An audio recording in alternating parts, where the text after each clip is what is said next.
Hey guys, welcome back to another video with my newest Mustang that I've just started the gentling process with. I'm picking up where I left off in my last video, just sitting outside the pen and trying to get her comfortable with eating around me. We're just taking things nice and slow. In the course of this past year, this little Mustang's world has been flipped upside down, from being a wild free-roaming Mustang to being rounded up and then shipped all the way across the country. Thus far, her interactions with people have not been good ones. So it's a big job to win the trust, really, of any Mustang. And I just want to remind you that I'm what I call a project equestrian, someone who is passionate about growing and learning and becoming a better human for the horses in their life. If you're looking for an expert or professional, I'm not it. I'm just sharing my own personal journey here as I learn to train Mustangs. This is the 6th Mustang I've had on my channel. You can see the other 5 here as well. The approach I'm using right now does require a good bit of waiting. I'm just hanging out by the pen, sitting down and turned away so my posture is less intimidating. While she did eat out of my hand on her first day here, it was more her eating the alfalfa and then discovering my hand was there. After sitting outside her pen for a while, she started coming forward and eating out of my hand, definitively this time.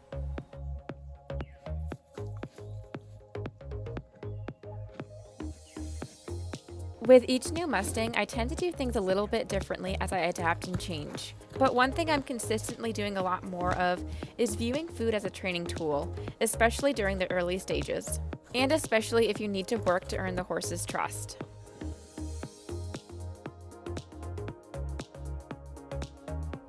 So I wasn't actually having a formal training session, but it's kind of turned into that.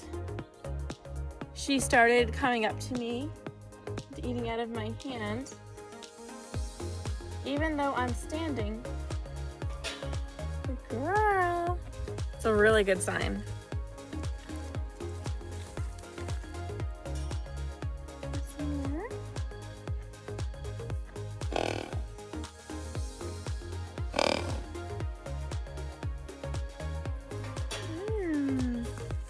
All right, I'm gonna do some smaller handfuls now.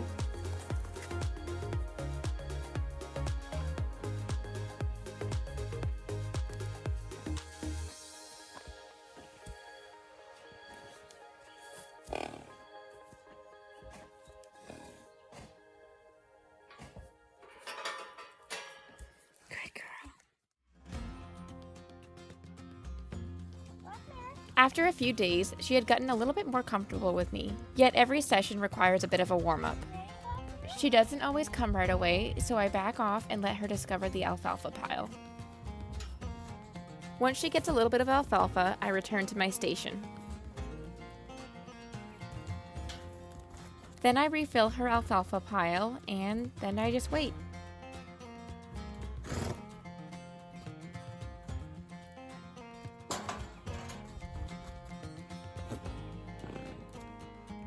She cautiously approaches, going first for the alfalfa on the ground, and then grabs it out of my hands before backing up. I realize this probably doesn't look like much, and sure, on one perspective it's not, but it actually is a huge step in the right direction. I want to first get her comfortable eating from my hand, and then I'm going to be introducing targeting using positive reinforcement. By teaching her how to target various body parts, such as the bridge of her nose, her jaw, her forehead, her ears, her neck, I'll have more access to her and be able to do things such as remove her neck tag or get the halter on. If you're curious on how that works, you can check out the playlist for Mustang Merlin and also Mustang Sparrow. I don't need to use this approach on every horse. For example, Jager didn't need any positive reinforcement, but for others this is really helpful. Now notice right here as she backs away and then returns for more alfalfa. The time it took for her to return is already shorter than it was at the beginning of the session. This is great because I want her to be a little bit more comfortable around me and sticking with me between bites before I start teaching her how to target. Notice here as she steps back with the right leg but leaves her left front behind. And then this next time around, she merely shifts her weight over but doesn't take a step with either foot. Now, I'm soon going to start teaching her how to target using positive reinforcement, but first I want to explain what I'm about to do. In positive reinforcement, a stimulus is added to reinforce a particular behavior, making it more likely that that behavior will reoccur. So in this case, the behavior I'm trying to get will be her touching the target with the bridge of her nose, and I'll be reinforcing that behavior using alfalfa. All right, let's get to it. Ready? Target. Deep. A bridge sound, which could be a vocal cue or a clicker, marks the moment the behavior was performed and lets the animal know that a reward is coming. Target.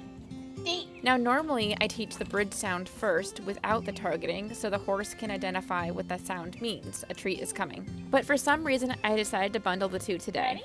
Target. Deep. She's actually kind of a bad example to demonstrate this process. She's just by chance hitting my hand. Typically, or at least in my experience, the horse starts touching the target with their muzzle rather than the bridge of their nose. In which case, you have to shape the behavior using what is called successive approximation. Target.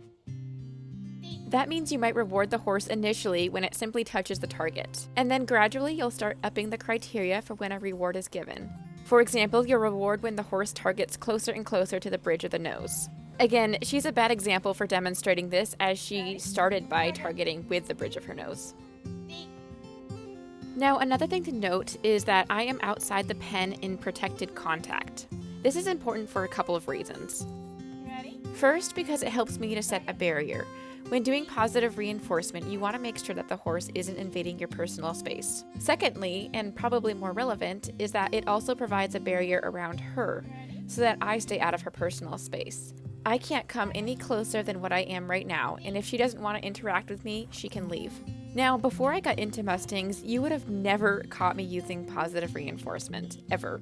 I really just wasn't interested in it, and to be honest, some people can be really pushy about positive reinforcement, and it was a bit of a turnoff. But once I started with Mustangs, my attitude towards it definitely changed, and I gave it a try, and I've had a lot of success because of it.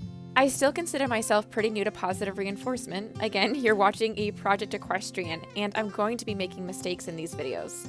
However, if this raises your curiosity, I really encourage you to do some more research. In the description box, I'll include a link to a book that I recommend if you're wanting to get started.